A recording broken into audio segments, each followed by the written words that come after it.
Ladies and gentlemen, the President of the United States.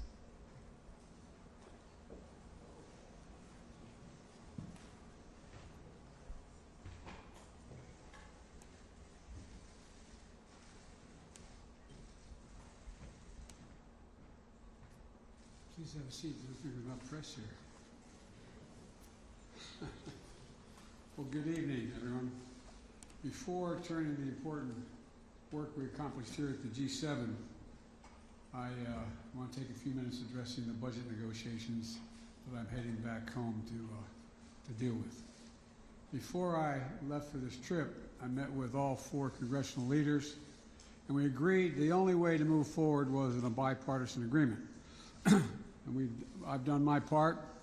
We put forward a proposal that cuts spending by more than $1 trillion, on top of the nearly $3 trillion in deficit reduction that I previously proposed through the combination of spending cuts and new revenues.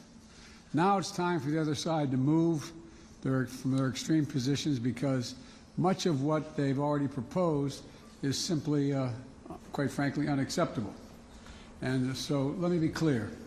I'm not going to agree to a deal that protects, for example, a $30 billion tax break for the oil industry, which made $200 billion last year.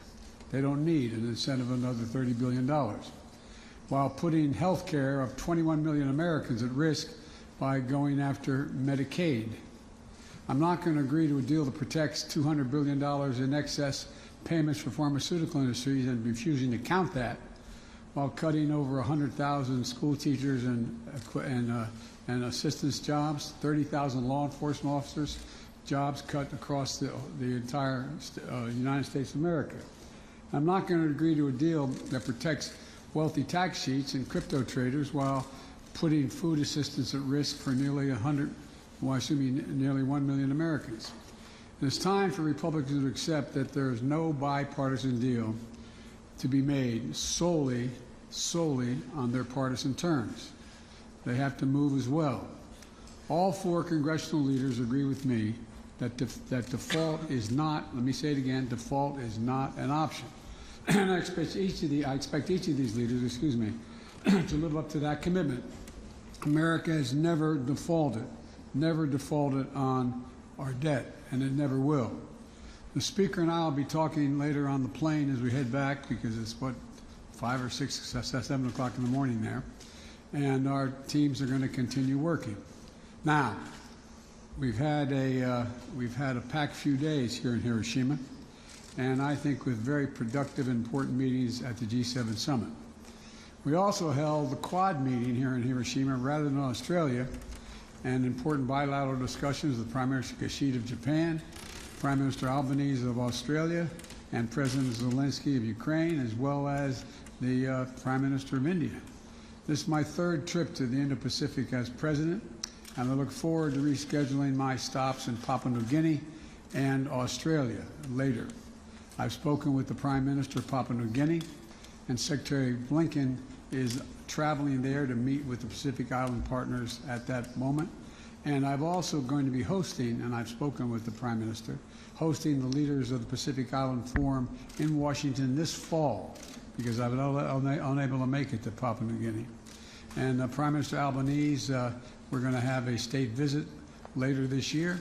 And I also want to thank President Kishida for his outstanding, it's not hyperbole, his outstanding leadership of the G7 this year, as well as Mrs. Kishida and the entire Japanese government for the hospitality they've shown to Jill, myself, and our whole team. Being in this city and visiting the memorial on Friday was a powerful reminder of the devastating reality of nuclear war and our shared responsibility to never cease our efforts to build for peace. And together with the leaders of the G7, we have reiterated our commitment to continue to work toward a world free from the threat of nuclear weapons. Over the past few days have showcased the unity of purpose among the G7. It's a very different organization than it was 5, 7, 10 years ago, because we're addressing the challenges that matter most to the world. We're united in our efforts to strengthen global health security And yesterday I announced that the United States plans to contribute another $250 million to the pandemic fund at the World Bank to make sure the world is better prepared to prevent, detect, and respond to future pandemics. We're united in our commitment to climate action and accelerating the transition to a global clean energy economy by investing in the industries of the future. We're united in our push to build a more resilient and inclusive global economy that can better withstand the kinds of shocks that we've experienced over the last few years, including by building a more secure and more diversified supply chain. Through the Partnership for Global Infrastructure and Investment, which we launched last year at the G7 summit in Germany, we've addressed the infrastructure needs that are holding back too many low and moderate income countries, particularly in the global south. The United States has already mobilized more than $30 billion in PGII projects around the globe, a significant step toward our collective pledge of the G7 to mobilize $600 billion in investment by 2027. And we resolved to reform the multilateral development banks to give them more flexibility and better able to fight poverty by helping respond to global challenges. Now, we're also united in our approach to the People's Republic of China. And the joint statement released yesterday outlines the shared principles we've all agreed at the G7 and beyond in dealing with China. We're not looking to decouple from China. We're looking to de-risk and diversify our relationship with China. That means taking steps to diversify our supply chains, and we're not dependent on any one country for necessary product. It means resisting economic coercion together and countering harmful practices that hurt our workers. It means protecting a narrow set of advanced technologies critical for our national security. And those elements are all agreed on by the G7. Finally, joined here in Hiroshima by President Zelensky, and the G7 reaffirmed our shared and unwavering, let me say it again, our shared and unwavering commitment to stand with the brave people of Ukraine as they defend themselves against Russia's brutal war of aggression and the war crimes being committed.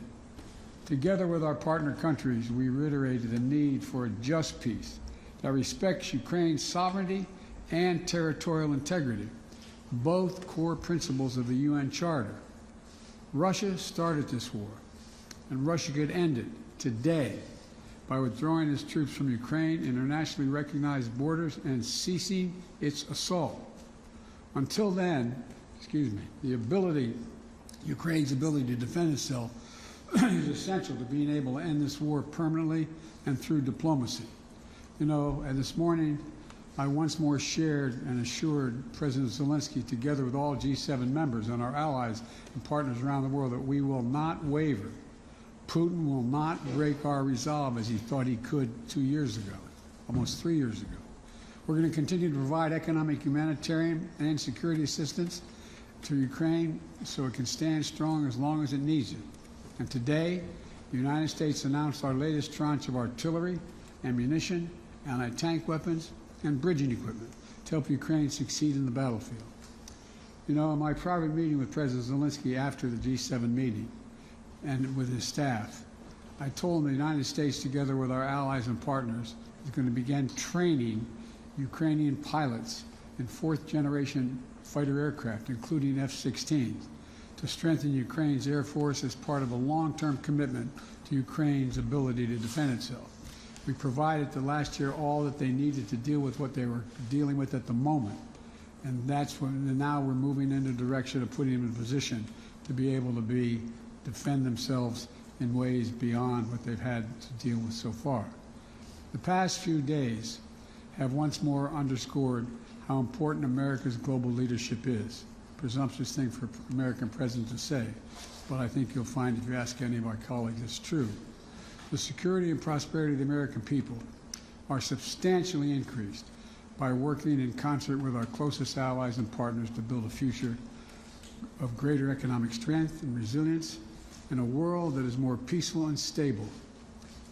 And on many of these issues that matter to the American people, accelerating our clean energy transition, preventing another pandemic, dealing with China, standing up for Ukraine, the meetings I've had with my fellow G7 leaders have left us more united, more resolved, and more determined to set up for the greater progress in the months ahead.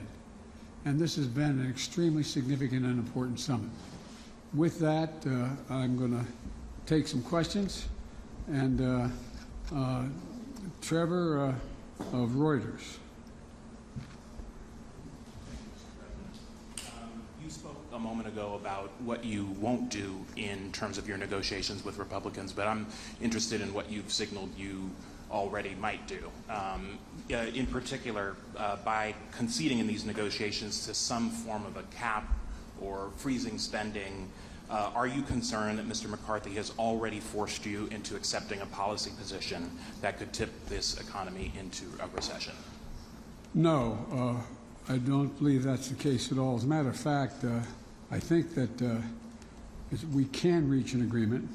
As I've told you, and you may be aware, you've seen it, we have provided for a proposal that would cut $1 trillion off the baseline spent from the year before by just agreeing to deal with what was initially offered. And secondly, we're in a situation where let me put it this way. If you all were doing your budget at home and you said, okay, we have to make some cuts, would you only look at the spending, or would you also look at your income, what was coming in the door, to determine what you could afford? And so part of what I've been arguing from the beginning is a need to consider the tax structure as well as cutting spending. I'm willing to cut spending, and I propose cuts in spending of over $1 trillion. But I believe we have to also look at the tax revenues. The idea that my Republican colleagues want to continue the $2 trillion tax cut that had profound negative impacts on the economy from the Trump administration, the fact that we've provided for the number, we got a lot of input from serious economists and former administration officials in both parties that we need more people who are qualified to be able to look at the tax returns of the 1,000 billionaires in America. Very complicated stuff. It's estimated that if we had the appropriate number of tax personnel, that we would save somewhere between, we would generate somewhere between $200 billion and $400 billion in tax revenue.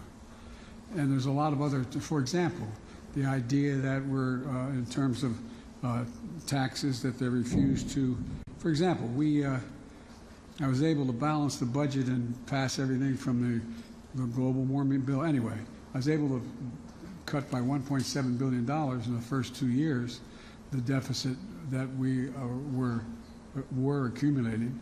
And because I was able to say to it that the 55 corporations in America that made $400 billion, or $400 billion, that they pay zero in tax, zero. And so we said, you got to pay a minimum of 15% taxes. What a horrible thing. You're paying more than 15% in taxes, every one of you out there.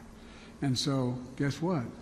We not only balanced the budget, we were able to reduce the deficit by $1.7 billion. And so there's a lot of things that they refuse to look at in terms of tax generation, as well as what kind of people we're going to increase taxes for.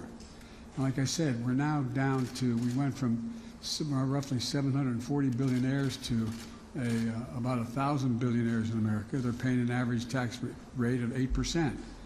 Raise your hand if you want to pay 8% only. I think you'd all be ready to do that. So my point is that there's a lot of things that they refuse to entertain, and they just said revenue is off the table. Well, revenue's not off the table.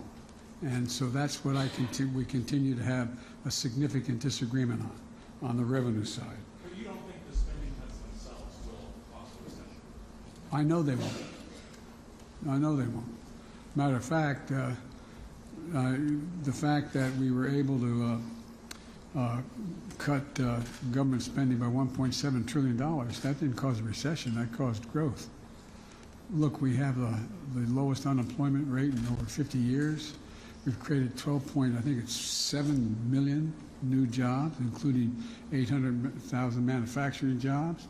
We have moved in a direction where we're rebuilding and reconstructing America through the Infrastructure Act. Look, here's the other thing.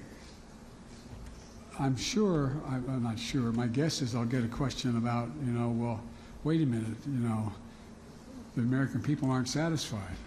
Well, guess what? As I told you all before, most of this, what we passed, doesn't kick in, it only kicks in over time.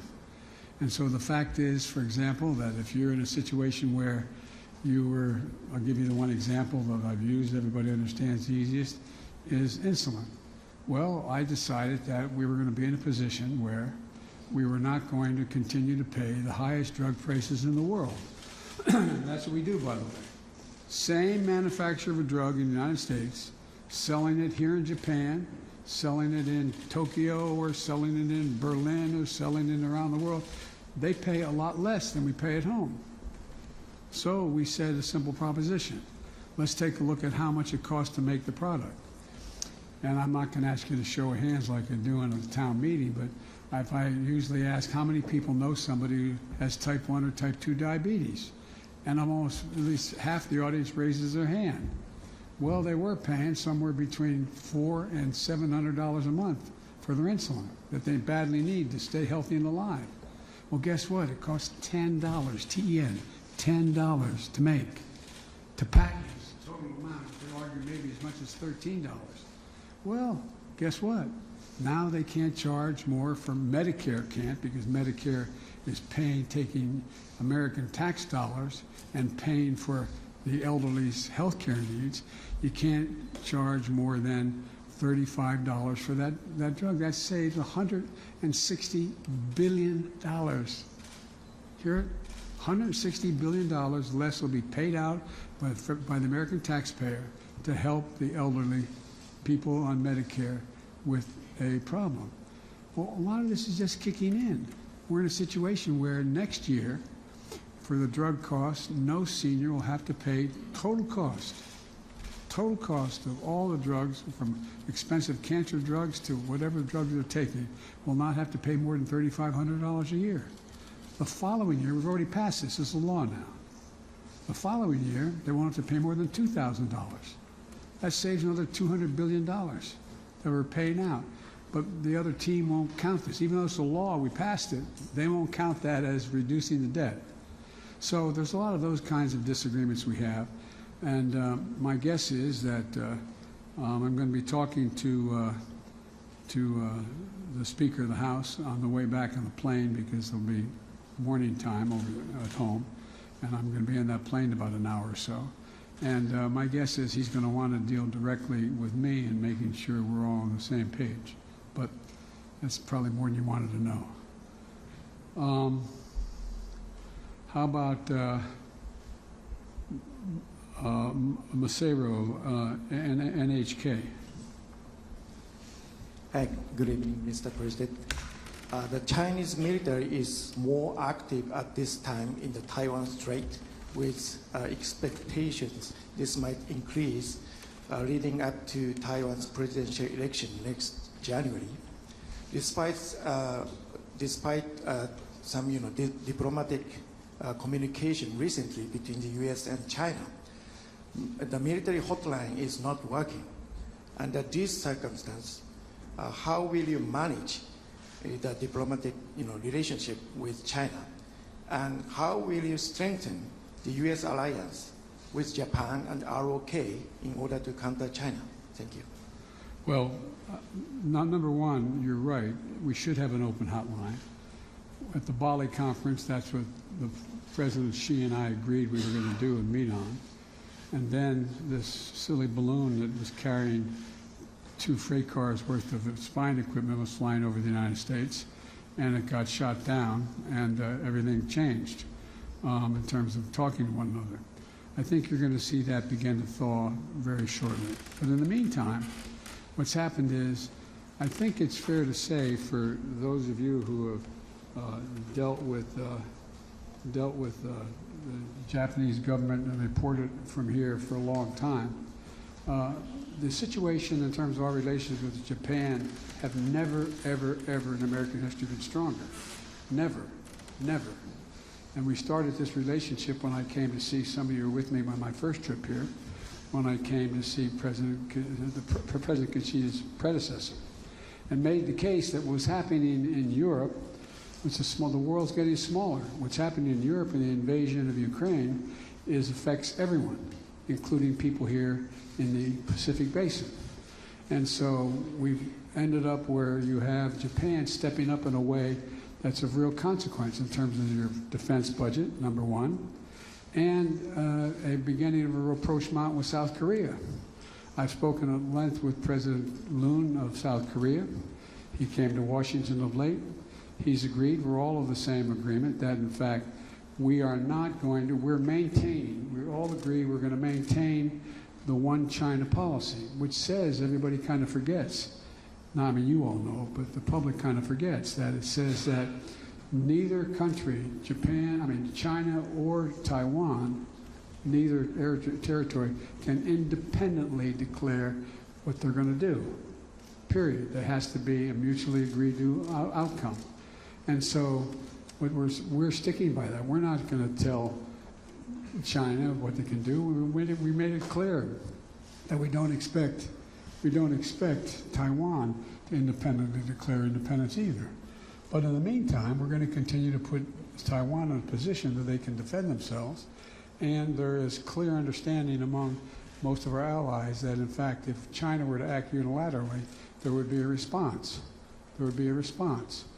But so I don't think there's anything inevitable about the notion that there's going to be this conflict between the United States and the West and or Japan and Korea and the Quad. And if you take a look at what's happened, we are more secure with all the talk about China's building its military. It is building its military. And that's why I've made it clear that I am not going to I'm not prepared to trade certain items with China. And when I was asked by President Xi why, I said, because you're using them to build nuclear weapons and other weapons of mass destruction, and I'm not going to do it. And we've now got commitment from all of our allies. They're not going to either provide that kind of material that allows them to do that. But that's not a hostile act. That's an act that says we're going to make sure that we do everything we can to maintain the status quo ante. And what's going on now is, look at the meeting we had here today and yesterday, of the Quad. I bet you, maybe some of you thought it, but I doubt many people in this audience or any other audience would have said that 2 years after being elected, I'd be able to convince India, Australia, Japan, and the United States to form an organization called the Quad to maintain stability in the Indian Ocean and the South China Sea. Well, when asked by the Prime Minister, by President Xi why we're doing that, I said, simple. We have an international organizations have agreed upon what constitutes open airspace and sea space. And we're not going to allow that to be unilaterally altered, period. We're not changing any rules. We're just making sure that we unite democracies in the conviction that the Pacific Basin remains what it was before, open and clear. So I guess what I'm saying is, I don't guess what I'm saying, what I'm trying to say is I think we're more united than we've ever been in the Pacific in terms of maintaining stability and maintaining a sense of security. So I'm not sure that answers your question, but I hope it does. If it doesn't, do you want to follow up with any portion of that question? Well, how about, if you don't want to follow, how about Anne Marie at Bloomberg, TV and radio? Thank you, Mr. President. You just said, I'm willing to cut spending. Speaker McCarthy says that the U.S. government needs to spend less next year than they did this year. So will you agree to that? And on China, your team has been trying to secure meetings with their Chinese counterparts. Would you consider easing some sanctions to improve relations, like the sanctions that are currently on China's defense minister? Thank you. Yes and no. No, I'm not going to ease the sanctions, but yes, I think we should. On the front end of your question is that there's a lot that is going on relative to spending. And we have agreed to cut spending. We've cut spending, and we're going to continue to cut spending.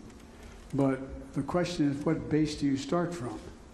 Initially, if you remember when the Republicans introduced when the Speaker, by I guess a 4 or 5 vote majority, was able to pass what he calls extending the debt with a limitation on what you had to do to expend it in terms of the budget side.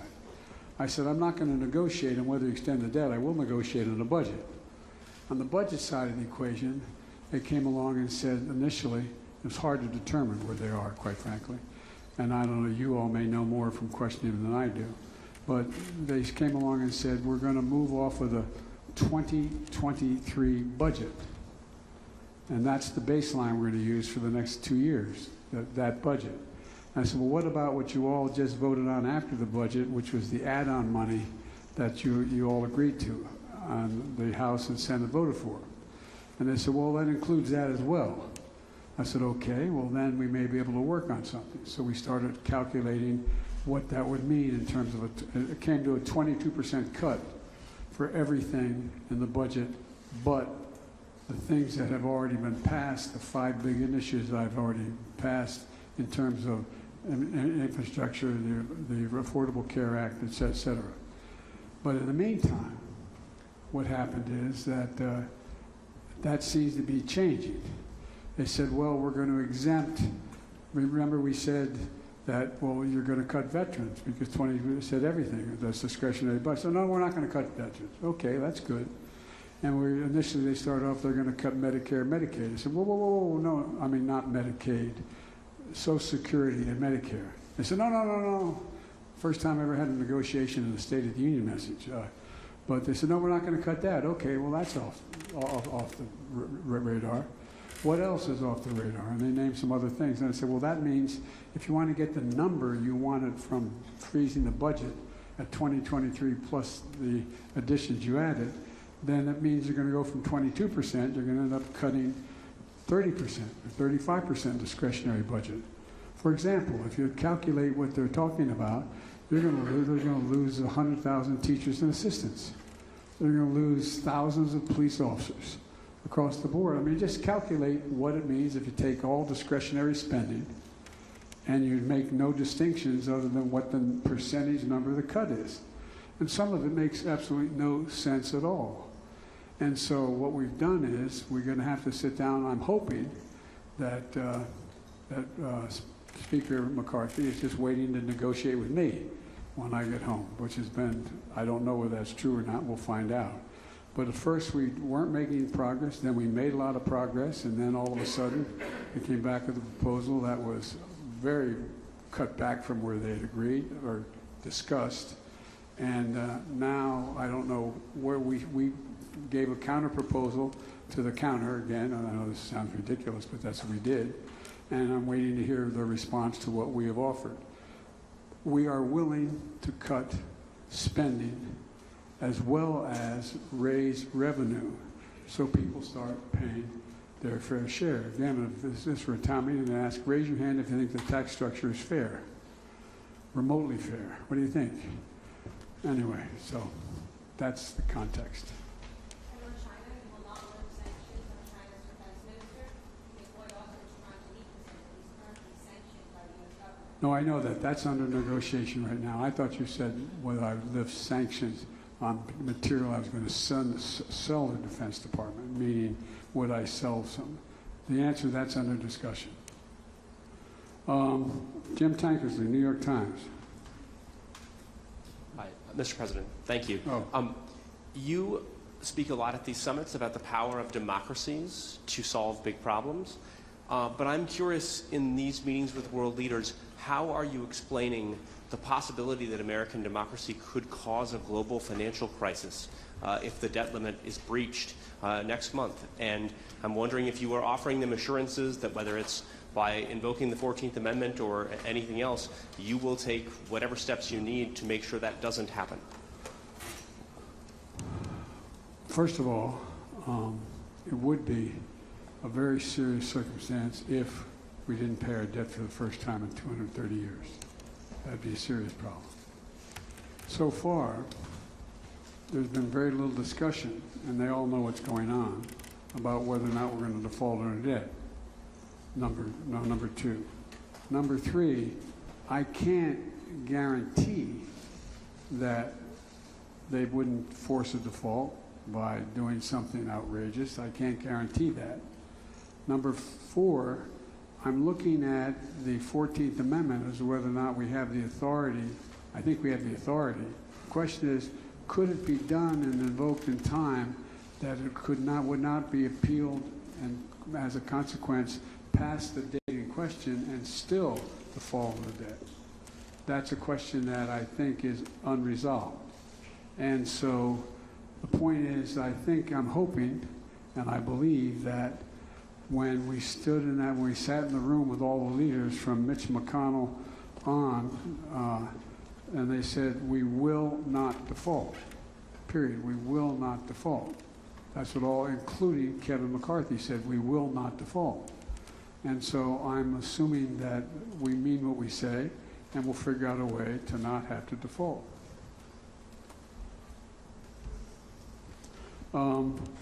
Elizabeth Palmer, CBS News.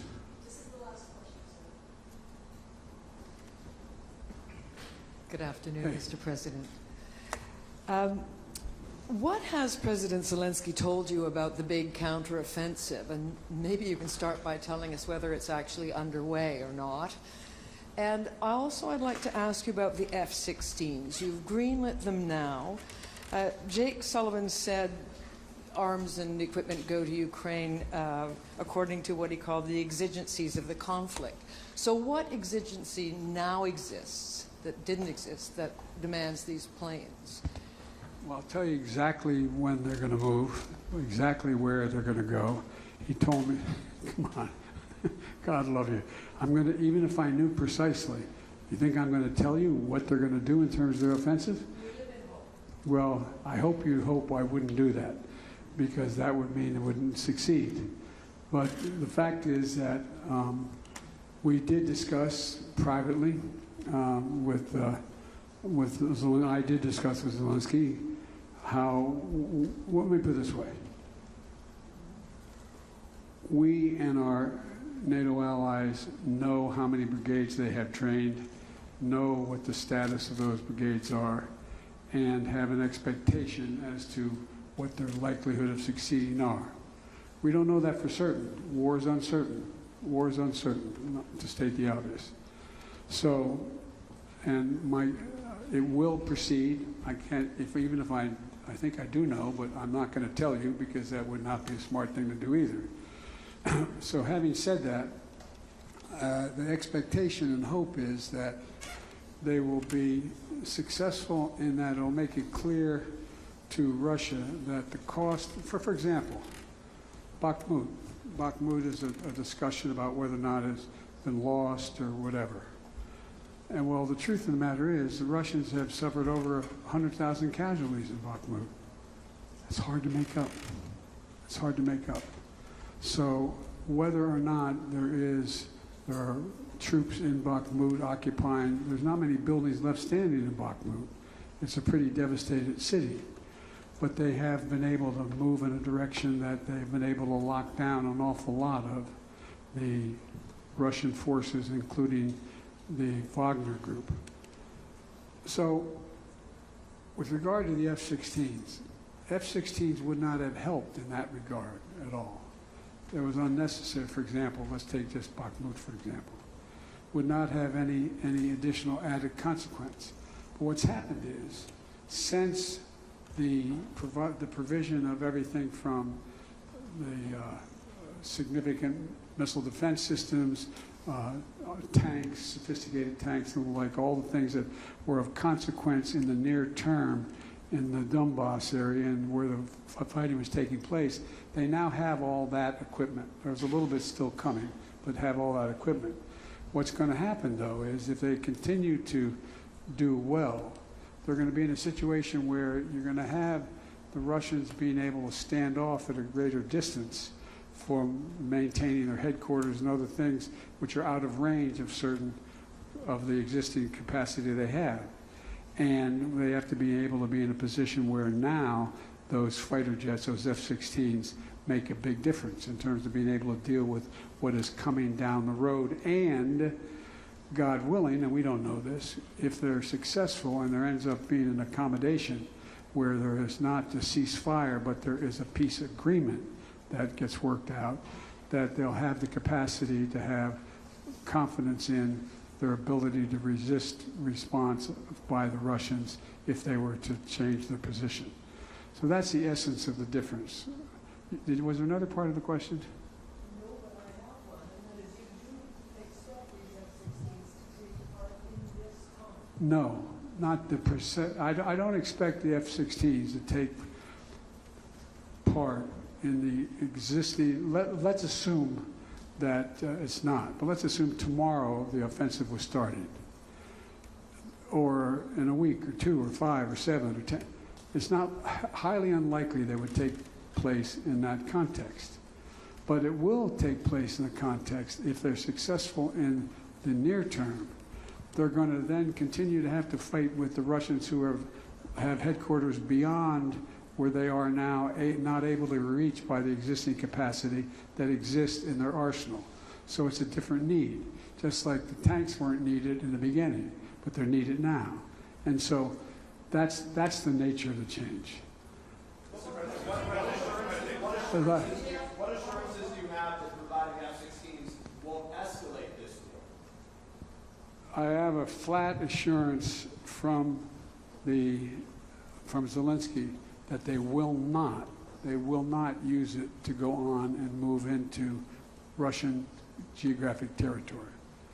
But wherever Russian troops are within Ukraine and the area, they would be able to do that. Thank you all very, very much. Appreciate it. How do you respond to the president calling this a colossal risk, Mr. President? It is for them.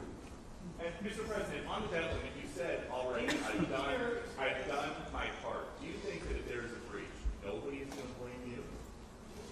Of course, no one will blame me. I know you won't. You'll be saying Biden did a wonderful job.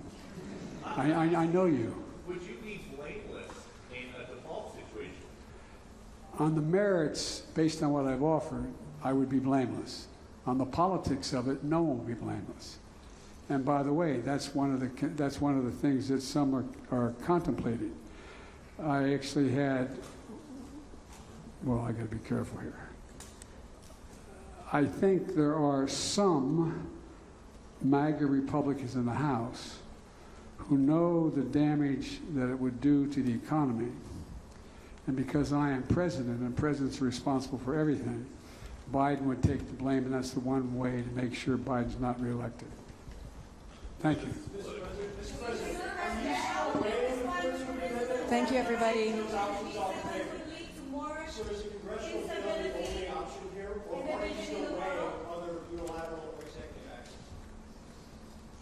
We have not come up with a unilateral action that could succeed in a matter of 2 weeks or 3 weeks. That's the issue.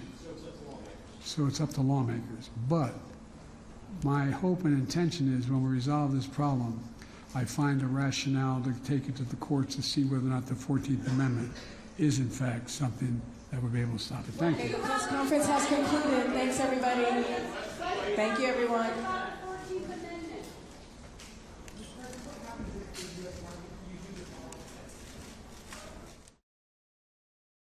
Don't have simple questions anymore, as well as we don't have simple answers, because we have a very complicated neighbor who is a criminal, a terrorist, a complicated enemy. But we are keeping on, we are fighting thanks to the courage of our people, our warriors, and thanks to our cleverness. We are not throwing people to die. For us, the people is the